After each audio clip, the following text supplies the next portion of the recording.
G'day, I'm Glenn Hunberg from Risen Church in Brisbane. Why do Christians go to church? That's the question that's put to me occasionally when I'm meeting with someone who's exploring Christianity and they're trying to work out what this church thing is about. There's a whole bunch of things coming together there. Jesus said, I will build my church.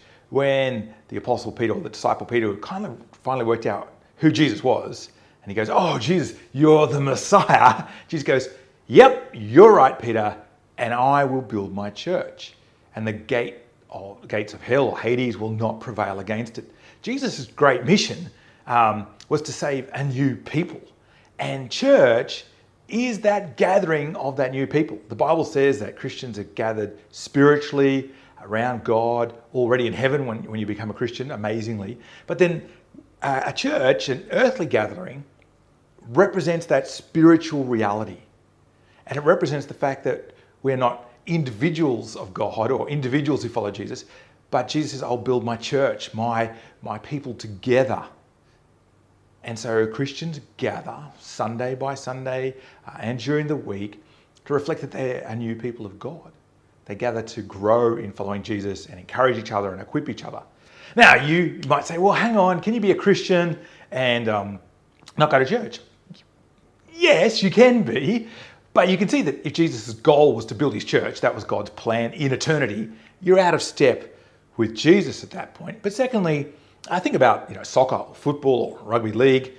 Can you play those by yourselves? Well, yes, you can. You can get the uniform, you can buy the boots, you can run around the field by yourself, but you've got no one to pass to.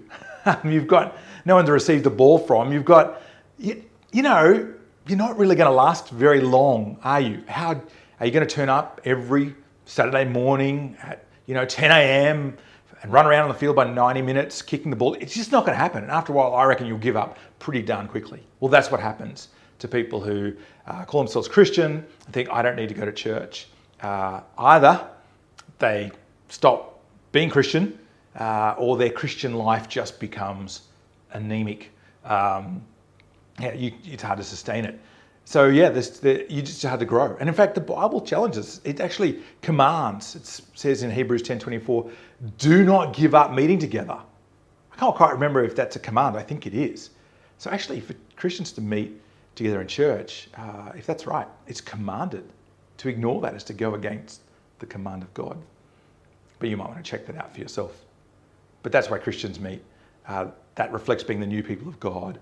They meet to grow together, not that going to church makes you a Christian, but because you're a Christian, you go there to grow and understand God more and go out to serve the world. It's like a little coaching action. But who should come to church? Well, Christians, of course, but people who are not Christian are welcome to come along to church and hear who God is and hear from the Bible about Jesus. And that's how you work out what a good church is. Does it teach the scriptures? Is it on about Jesus? Is it on about what God says in the Bible? If it's on about that, there's a good chance it's a good church. If it's not on about that, well, you might call itself a Christian church, but is it? Thanks for listening.